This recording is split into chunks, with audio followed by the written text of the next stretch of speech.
वहीं देखिए आरएसएस की कोऑर्डिनेशन कमेटी की बैठक हुई 14 से 17 सितंबर तक पुणे में यह बैठक होने वाली है। संघ के अनुयायी संगठन के प्रमुख इसमें मौजूद रहेंगे। संघ बीजेपी कोऑर्डिनेशन पर रणनीति बनेगी। लोकसभा चुनाव को लेकर इस पर मंथन होगा। देखिए पुणे में कोऑर्डिनेशन कमेटी की बैठक होने जा रही है। 2024 के चुनाव से पहले किस तरीके से बीजेपी के साथ में बेटर कोऑर्डिनेशन हो, इस पर रणनीति बनेगी। लोकसभा चुनाव को लेकर भी मंथन होगा।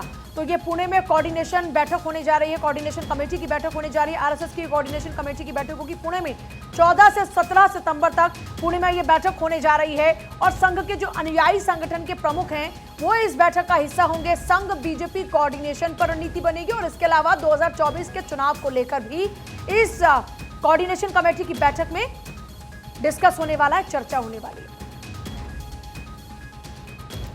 और चलिए अगली बड़ी खबर का रुख करते हैं। ज्ञानवापी में चल रहे एएसआई सर्वे का पूरा मामला आज समाप्त हो रहा है। एएसआई सर्वे का समय आज एएसआई को रिपोर्ट दाखिल करनी है। एएसआई करीब 8 हफ्तों का और समय मांगेगी। सूत्रों के हवाले से बड़ी खबर मिल रही है और हिंदू पक्ष ने एएसआई को समय दिए जाने की फिलहाल बात कही है, लेकिन पूरा मामला आपको लगातार हम बता रहे हैं कि करीब 8 हफ्ते का समय एएसआई यानी कि आर्कियोलॉजिकल सर्वे ऑफ इंडिया और मांग सकती है। सूत्रों के हवाले से बड़ी खबर पलक मिल रही है। बिल्कुल, आज दरअसल ये समय सीमा समाप्त हो रही है। ज्ञानवापी में एएसआई सर्वे का ये पूरा मामला है और इसी बीच अगली बड़ी खबर बताएंगे पूजा।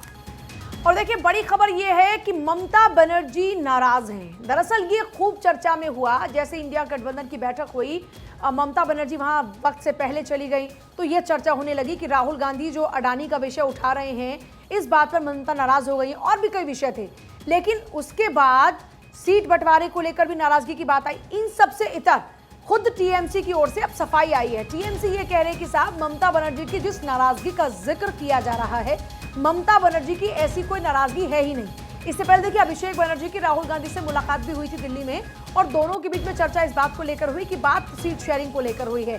देखिए इंडिया गठबंधन की बैठक समाप्त हो चुकी है। ममता बनर्जी की नाराजगी नहीं है। ये बात टीएमसी के जो नेता हैं या जो टीएमसी की तरफ से ऑफिशियली इस बात को खंडन करते हुए कहा जा रहा है कि ममता बनर्जी की नाराजगी जैसी कोई बात नहीं। और बहुत ही जल्द जो साझा रैली का हमने मुद्दा जो है अपना वो तय किया है कि अब हम अलग अलग राज्यों में साझा रैलियां करेंगे, उस दिशा में आगे कदम बढ़ाया जाएगा। तो ममता बनर्जी की नाराजगी की जो तमाम अटकलें हैं, जो खबरें हैं, इनका खंडन करते हुए टीएमसी ने कहा कि हम मजबूती से लड़ेंगे।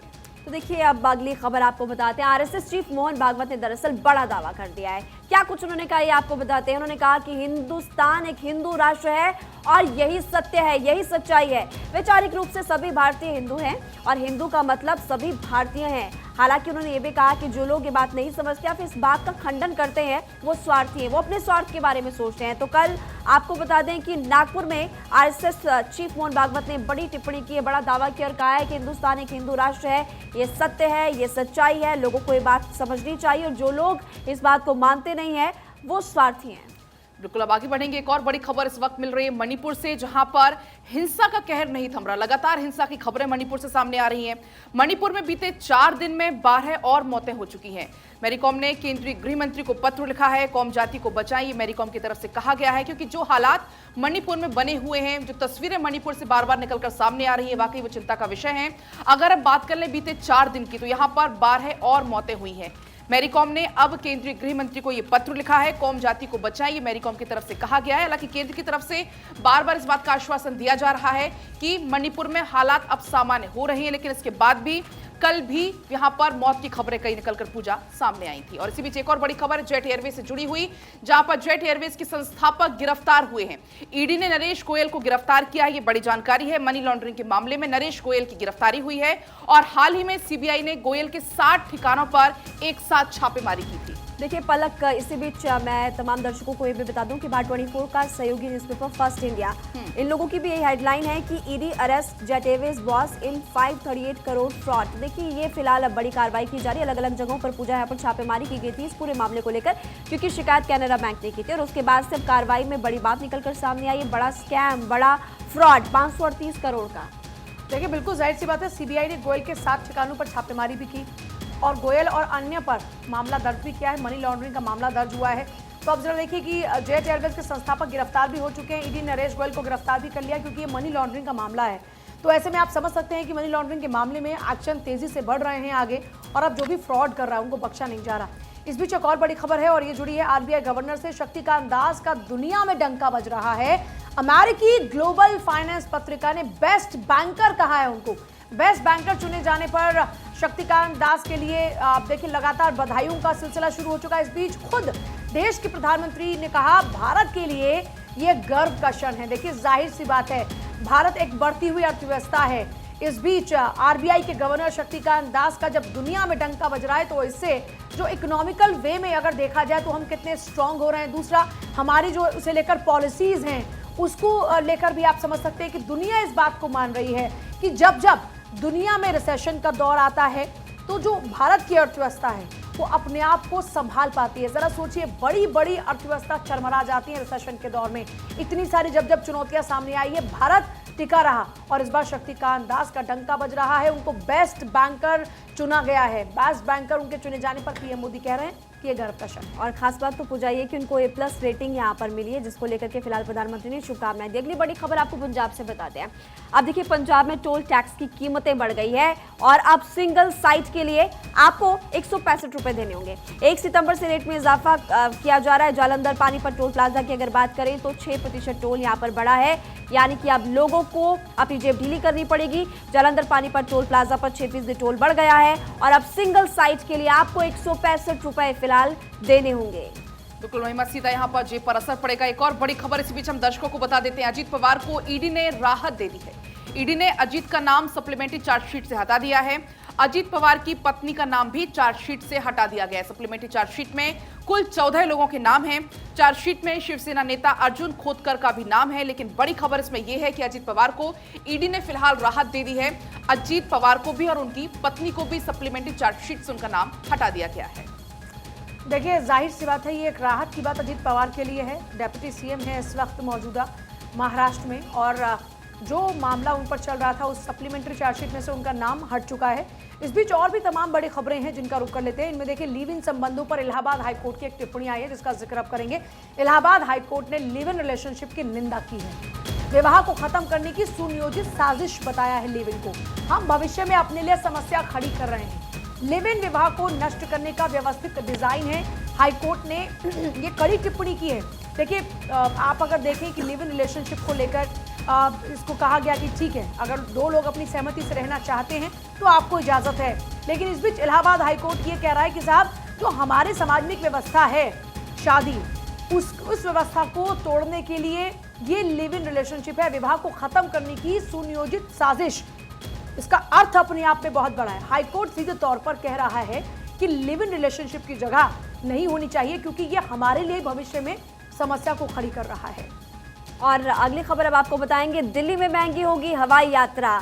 देखिए, विमान ईंधन की कीमतें अब 14% तक बढ़ गई है और ऐसे में ईंधन की कीमत में लगातार तीसरी वृद्धि देखने को मिल रही है। ईंधन की कीमत 1,12,000 रुपए प्रति किलो लीटर अब हो गई है। पहले ईंधन की कीमत की अगर बात करें तो 98,508 रुपए प्रति किलो लीटर थी और ऐसे में अब ईंधन की जो कीमत है वो बढ़ गई है, तो जाहिर तौर पर इसका असर अब टिकट्स में भी देखने को मिलेगा और इसीलिए ये जानकारी फिलहाल हम आपको दे रहे हैं कि अब दिल्ली में हवाई यात्रा जो है वो महंगी होने वाली है।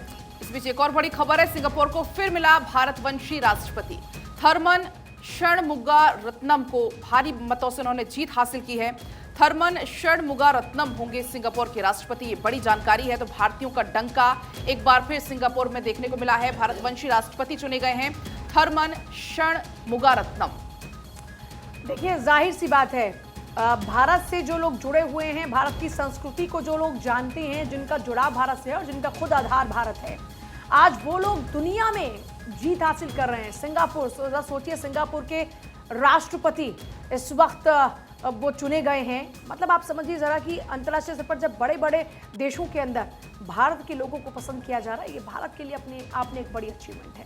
रक्षा मंत्री राजनाथ सिंह का आज श्रीलंका दौरा है, वो अपने श्रीलंका दौरे पर जाएंगे। राजनाथ आज से 2 दिवसीय श्रीलंका के दौरे पर रहेंगे। श्रीलंका के राष्ट्रपति और रक्षा मंत्री से उनकी मुलाकात होगी, बात होगी। श्रीलंका के पीएम दिनेश गुणावर्धने से भी मुलाकात करेंगे। भारत श्रीलंका के रक्षा संबंधों की समीक्षा की जाएगी। तो आज से 2 दिवसीय दौरे पर रहेंगे रक्षा मंत्री राजनाथ सिंह और श्रीलंका के पीएम दिनेश गुणावर्धने से भी उनकी मुलाकात होगी और वहां के रक्षा मंत्री से भी उनकी मुलाकात होगी। दोनों के बीच में बात होगी रक्षा को लेकर, सीमा को लेकर आज से 2 दिवसीय श्रीलंका दौरे पर जाने वाले हैं रक्षा मंत्री राजनाथ सिंह। आज से श्रीलंका दौरे पर वो रहेंगे, राष्ट्रपति और रक्षा मंत्री से उनकी मुलाकात। और चलिए अब बात करेंगे मौसम की। मौसम विभाग ने अलर्ट जारी कर दिया। ओडिशा, छत्तीसगढ़, पूर्व आंध्र प्रदेश में अलर्ट जारी किया है। तेलंगाना में भारी बारिश के आसार फिलहाल जताए गए, यानी कि बारिश को लेकर अलर्ट जारी किया गया। ये बड़ी खबर मिल रही जहां पर मौसम विभाग ने अब ओडिशा, छत्तीसगढ़, आंध्र प्रदेश के लिए अलर्ट जारी किया। अब यहां पर भी प्रशासन पूरी तरह से अलर्ट नजर आएगा। सावधानी बरतने के लिए लोगों से अपील की जाएगी और बेवजह अगर ज्यादा बारिश होती है या फिर जो लोग नदी नालों के पास होते हैं वहां पर भी लोगों से अपील की जाएगी कि आप उनसे दूरी बनाकर रखिए, या फिर जो संवेदनशील इलाके उनसे भी आप दूरी बनाकर रखिए। बड़ी खबर है, मौसम विभाग ने जारी किया अलर्ट। कौन कौन से राज्यों के लिए भी समझ लीजिए। ओडिशा, छत्तीसगढ़ और आंध्र प्रदेश में अलर्ट फिलहाल जारी किया गया। और चलिए आपको सीधा लिए चलते हैं गोरखपुर, जहां पर उत्तर प्रदेश के मुख्यमंत्री योगी आदित्यनाथ मौजूद है, जनता दरबार में शामिल हो रहे हैं। जो लोग वहां पर पहुंचे हुए हैं, जो फरियादी वहां पर पहुंचे हुए हैं, उनसे मुलाकात करते हुए, उनसे बातचीत करते हुए और साथ ही उनकी जो समस्या है उनके समाधान के तत्काल अधिकारियों को निर्देश देते हुए। ये तस्वीरें आप देख सकते हैं, तमाम महिलाएं यहाँ पर मौजूद हैं जो अपनी फरियाद लेकर जनता दरबार में पहुंची हुई हैं। वो तस्वीर आप देख सकते हैं, भारी संख्या में यहाँ पर महिलाएं मौजूद हैं। उनकी फरियाद सुनते हुए उत्तर प्रदेश के मुख्यमंत्री योगी आदित्यनाथ और साथ ही तमाम अधिकारी उनके साथ यहां मौजूद हैं। उनको तत्काल समस्याओं के समाधान के निर्देश देते हुए उत्तर प्रदेश की तस्वीर आपकी टीवी स्क्रीन पर गोरखपुर से दिखा रहे हैं, जहां पर सीएम योगी आदित्यनाथ का जनता दरबार लगा हुआ है और भारी संख्या में फरियादी अपनी फरियाद लेकर यहां पहुंचे हुए हैं। और देखिए, जब जब वो गोरखपुर में जाते हैं लगातार उनका जनता दरबार लगता है और सीएम योगी आदित्यनाथ सभी की जो बातें रहती हैं उनको सुनते हैं, जो समस्याएं होती हैं उनके समाधान के निर्देश अधिकारियों को देते हैं। मौके पर ही आप देखिएगा उनके साथ हमेशा अधिकारी मौजूद रहते हैं और जो तमाम महिलाएं यहाँ पर आपको नजर आ रही हैं वो अपनी अपनी समस्याएं लेकर यहाँ पर पहुंची हैं और उनके समक्ष अपनी समस्याओं को रख रही ताकि उनका जल्दी समाधान हो। इस बीच देखिए, बड़ी खबर एक बता दें आपको, चिली में ट्रेन से मिनी बस टकरा गई और इस हादसे में 7 लोगों की मौत हुई है। मिनी बस में 14 यात्री सवार थे, 7 घायल, 5 की हालत गंभीर बताई जा रही है। चिली में ट्रेन से मिनी बस टकराई है, इस हादसे में 7 लोगों की जान चली गई है, जो खबर अभी तक मिल पा रही है। और मिनी बस में 14 यात्री सवार थे, जो अभी तक का अपडेट है। 14 यात्री सवार थे, 7 घायल हैं, 5 की हालत गंभीर बताई जा रही है। तो ये हादसा चिली में ट्रेन से टकराई है मिनी बस। मिनी बस में 14 लोग सवार थे, जिनमें से कई घायल बताए जा रहे हैं और 7 लोगों की मौत की जानकारी भी मिल रही है। और अब आपको खबर बताएंगे दक्षिण अफ्रीका से, जहां पर पुलिस के साथ मुठभेड़ हो गई। मुठभेड़ में 18 लोगों की मौत हो गई है। लिम्पोपो प्रांत के नॉर्थ ईस्ट इलाके की घटना बताई जा रही। मरने वाले लोग संदिग्ध अपराधी बैंक की कैश वैन लूटने वाले गिरोह के सदस्य बताए जा रहे हैं। मुठभेड़ हुई है यहाँ पर पुलिस वालों के साथ और जिसमें कि 18 लोगों की मौत हो गई है। लिम्पोपो प्रांत की ये घटना बताई जा रही। बैंक की कैश वैन लूटने वाले गिरोह भी बताए जा रहे हैं कि सारे के सारे लोग एक गिरोह के सदस्य थे।